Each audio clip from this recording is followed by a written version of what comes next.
Chapter 2. The autumn sun, pressing close to noon, felt so bright and warm it seemed to penetrate right through the hat on his head and light up the inside of his very skull. Every free bench in the park had been claimed, free of charge, simply by virtue of being free. Takayanagi had already made exactly 3 laps around Hibiya, searching for an open spot to sit down. After 3 laps around Hibiya, with not a single bench willing to welcome him, Takayanagi turned his heavy feet toward the main gate. Just then, a young man about his age came striding in from the other direction and called out, "Hey! Hey!" Takayanagi called back with the same kind of greeting. "Where were you headed?" the young man asked. "I just finished walking around in circles, thinking I'd find somewhere to sit, but there's nowhere open." "Where?" "No luck. Every free bench in the place is already taken. People really know how to grab a good thing." "Well, it's such nice weather today. You know, there really are a lot of people out today. Hey, look at that person walking around the bamboo grove toward the fountain." "Where? That woman? That? Do you know her?" "Not at all." "Then why bother looking? It's the color of her kimono. She's wearing something quite elegant, isn't she? When you bring that color next to the bamboo grove, it really pops. You really can't appreciate that color unless you see it in this kind of clear autumn light." "You think so?" "What do you mean you think so? Don't you feel it?" "Not really. But she is pretty, I'll give her that." "Just pretty isn't enough, though. Aren't you going to be a writer?" "That's the plan." "Then you need to be a lot more sensitive to these things."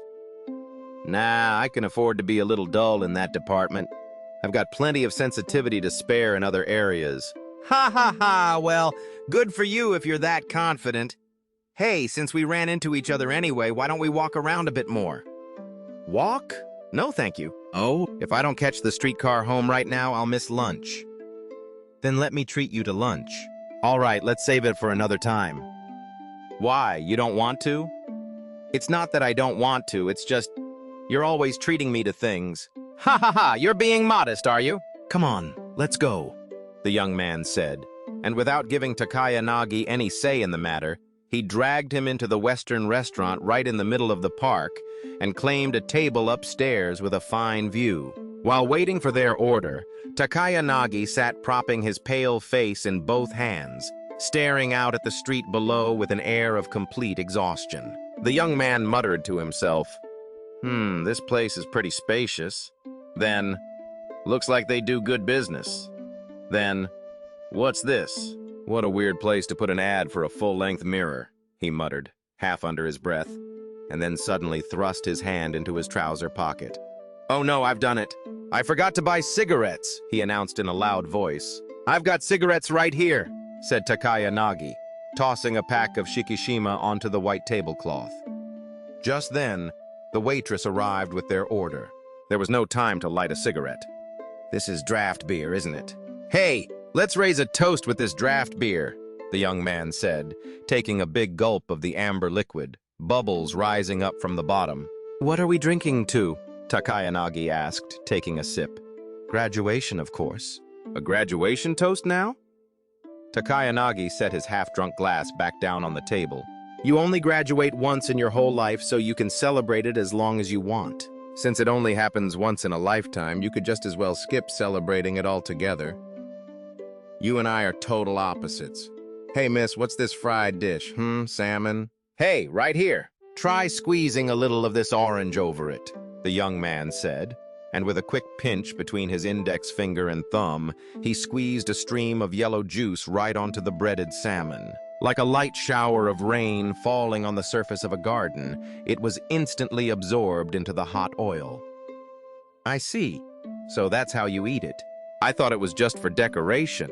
The 2 men who had been sitting up straight, looking important, at the foot of the full-length mirror with its Sapporo beer advertisement, just then the 2 of them burst out laughing, loud enough to shake the walls. Takayanagi sat there holding his orange, giving the 2 men a look of pure annoyance. They didn't care one bit. "Oh, sure, I'll go. I'll go anytime. Let's go tonight. You're getting ahead of yourself. Ha ha ha." Well, the thing is, I was actually thinking of dragging you out somewhere tonight." What do you say? Ha ha ha ha. Oh, it's not that big a deal. Ha ha ha ha. You know, it's that thing, right? The usual situation. That's why it's just, I can't take it anymore. A ruddy face, the color of the bottom of an earthenware pot, reflected in the full-length mirror by the advertisement, shifting and rippling, pulling apart and bunching together, stretching and shrinking, moving about with complete disregard for everyone around them. Takayanagi shot a strange, uncomfortable glance over at the young man across from him. "He's a merchant," the young man said quietly. "More like a businessman," Takayanagi murmured back. And at that point, he gave up squeezing his orange altogether. The pot-bottom face paid his bill, took a moment to flirt with the waitress, then headed out with a booming voice that filled the whole upstairs like he owned the place. "Hey, Nakano." The young man said, his mouth stuffed full of meat. "What do you think those people make of the world? Does anyone even think about it? They just live like that, that's all." "I envy them, honestly. If only I could, somehow, but no, it's just not going to work out. It's not. If you're jealous of people like that, you've got a real problem. That kind of thinking is exactly why you're against having a graduation party. Come on, drink up, one more glass." It's not that I envy that man himself. It's that I envy having that kind of, breathing room in life. No matter how much you graduate, when you're worn out just trying to keep up, there's not a bit of joy in it. Oh, come on, I'm thrilled beyond words. Our lives are just getting started, There's no point in getting cold feet already. Our whole lives are still ahead of us, and that's exactly why it's so depressing, because what's coming feels so uncertain. Why? Come on, there's no reason to be so gloomy about everything. We're going to make it work. I'm ready to go for it, and we'll do it together. Let's eat some good Western food while we're at it. Oh, look, the beefsteak's here. That's the last course. I heard rare beefsteak is actually easier to digest, How's this one looking? Nakano said, swinging his knife and slicing through the thick cut right down the middle.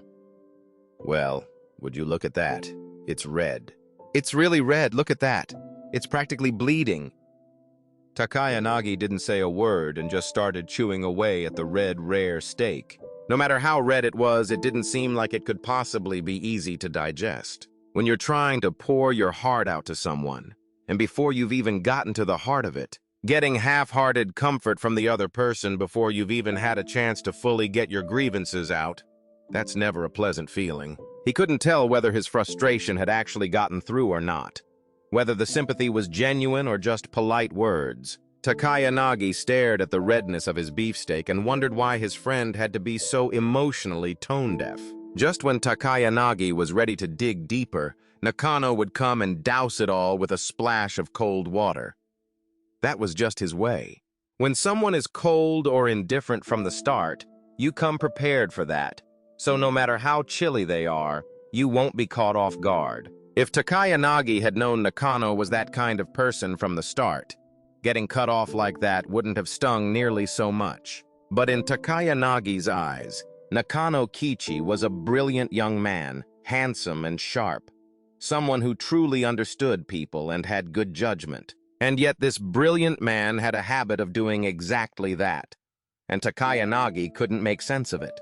They had lived together at the same high school, in the same dormitory, sitting at desks side by side at the same window, attending the same lectures by the same professors in the same humanities program, and that same summer, in the same year, they had both graduated from the same school. There were easily a couple dozen people who graduated that same year, but no two of them were as close as these two.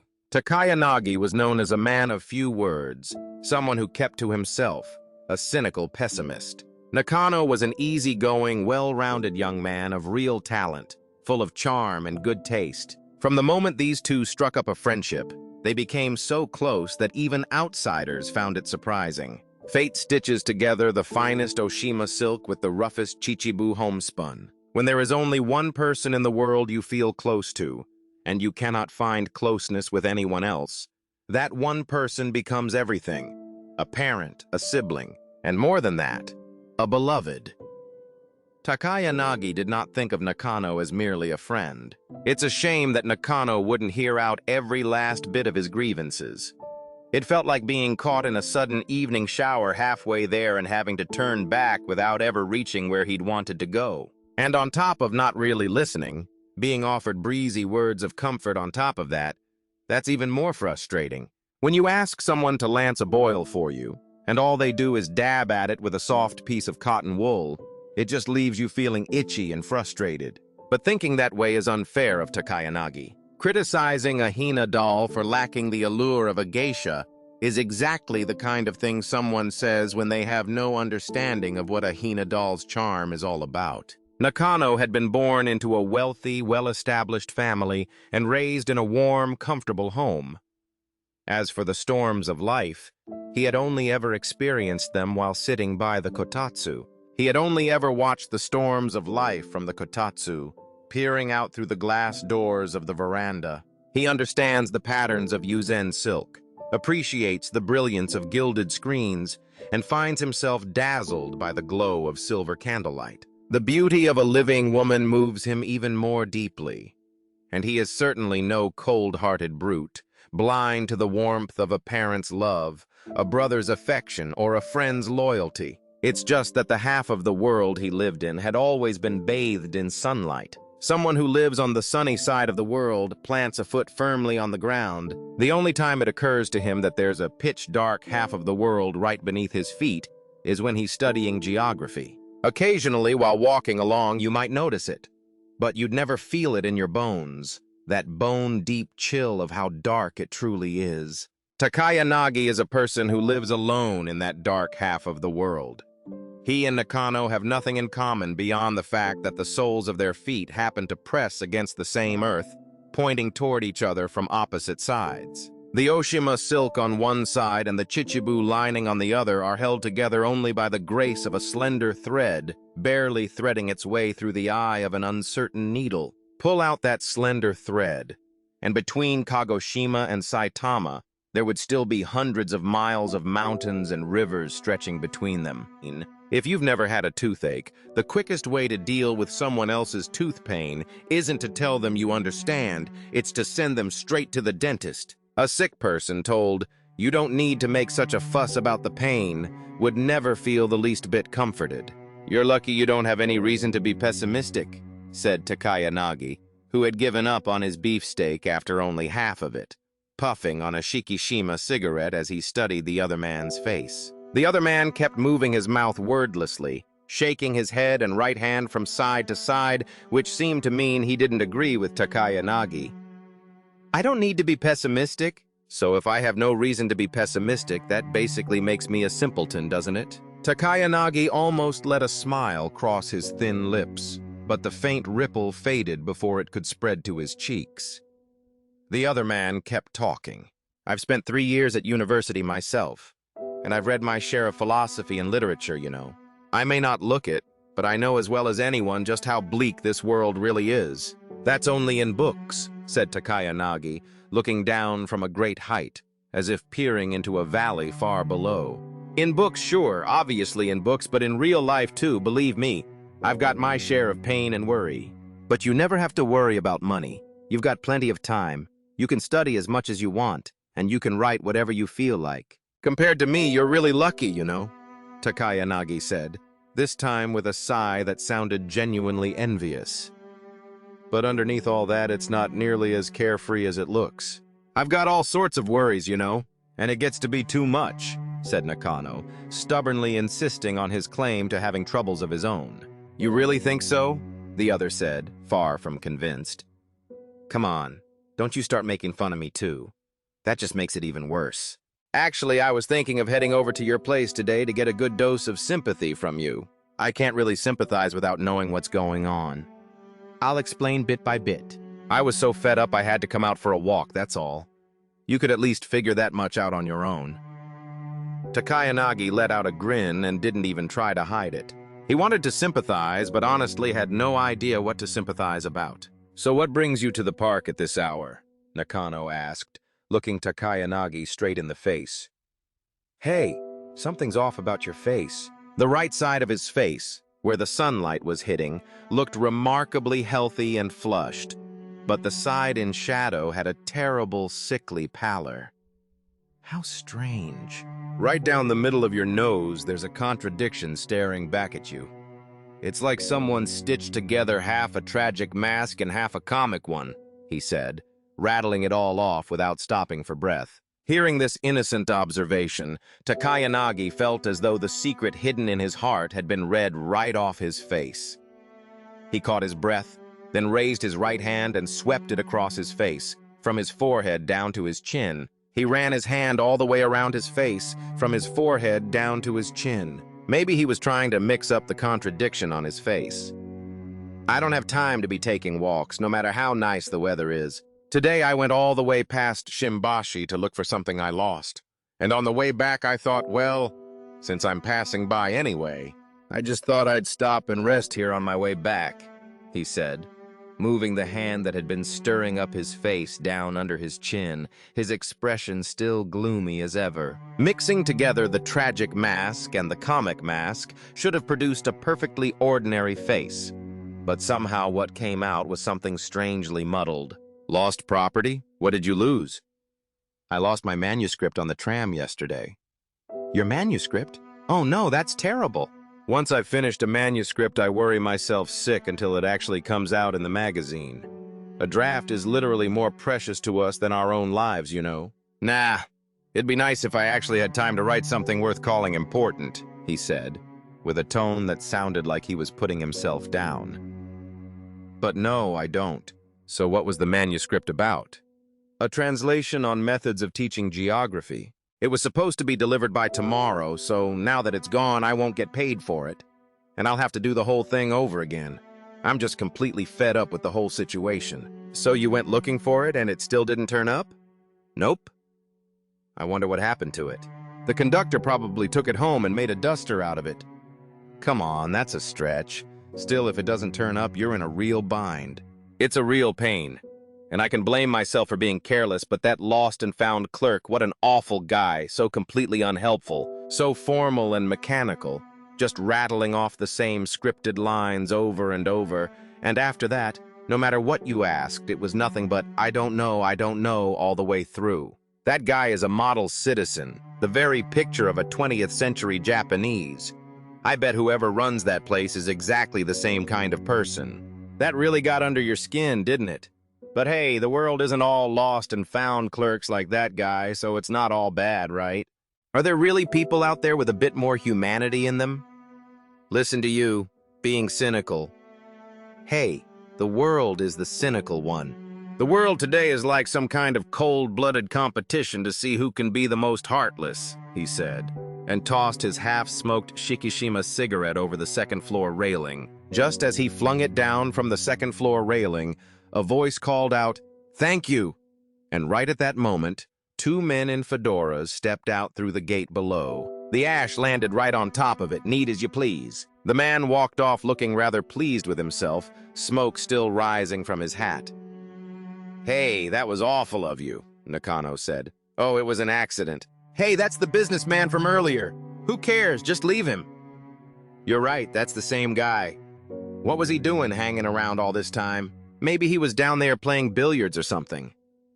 "Well, he's the same type as that lost and found clerk, so who knows what he gets up to." "Oh, he noticed it. He's taking his hat off and brushing it." "Ha ha ha ha, that's priceless." Takayanagi laughed, clearly delighted. "You really are awful, you know," Nakano said. "Yeah, I know, it's not right. I mean, sure, it was an accident, but getting your revenge like that, it's just low. Anyone who gets a kick out of pulling a stunt like that has completely trashed whatever dignity comes with a literature degree," Takayanagi said. And just like that, his face fell back into its usual gloom. "Yeah," said Nakano, in a tone that was somehow both critical and agreeable. "But he's a literature graduate in name only. In practice, he's just a copyist. To have a literature degree and end up doing grunt work translating a geography teaching manual, that's a pretty bleak situation. And there were my parents, waiting all this time for me to graduate, waiting and waiting. When I think about it, I really feel for them. At this rate, it doesn't matter how long they wait, it won't make any difference."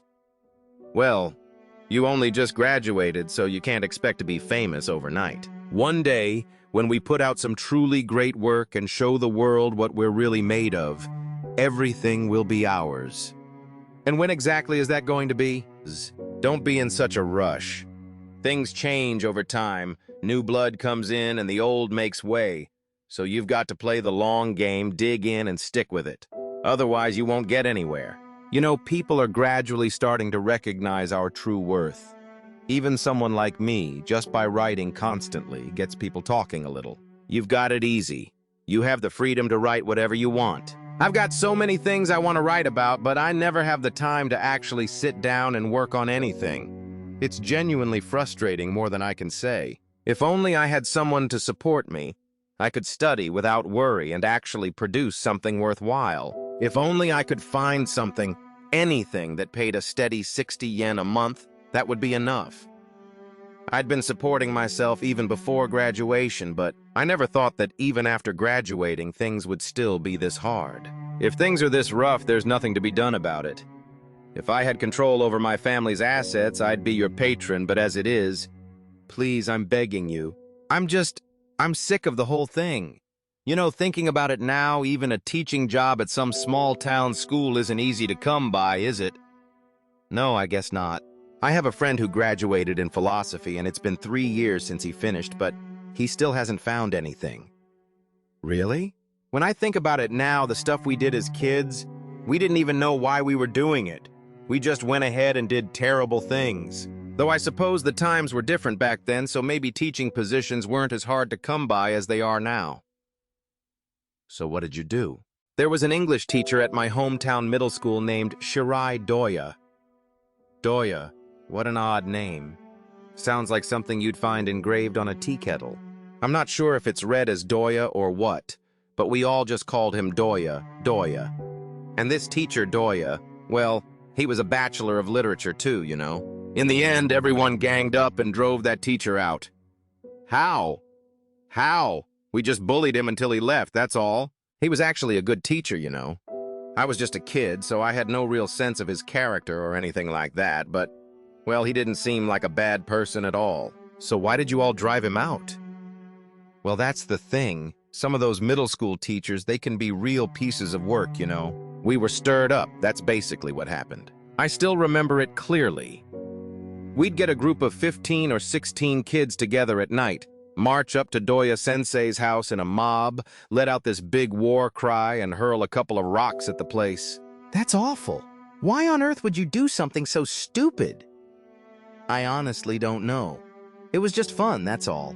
I doubt any of us even knew why we were doing it, to be honest. The only ones who knew were the teachers who stirred us up in the first place. They told us to do it because he was getting too big for his britches. What a rotten thing to do. Are there really teachers like that? There are. Maybe it's because they're dealing with kids who'll do whatever they're told, but yeah, they exist. So what happened to Doya after that? He resigned.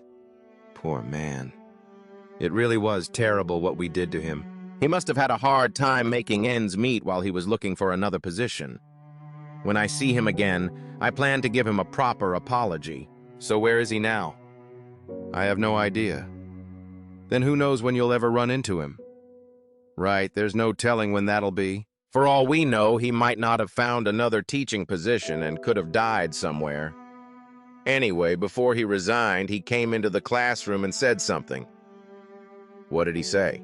Gentlemen, we should not be living for our teachers. We should be living for the way. The way is something sacred. Until you truly understand this, you haven't come into your own yet. Work hard, all of you, until it makes sense. Huh. We all burst out laughing in class, same as always. We were laughing at him, calling him arrogant. How arrogant. But honestly, who was the arrogant one? You know, country schools really do have some strange things going on. Hey, it's the same in Tokyo. And it's not just schools, either. The whole world is like this. What a waste of time. Anyway, we've been talking for a while now. Hey, what do you say we head over to Myokain in Shinagawa? What for? To see the flowers.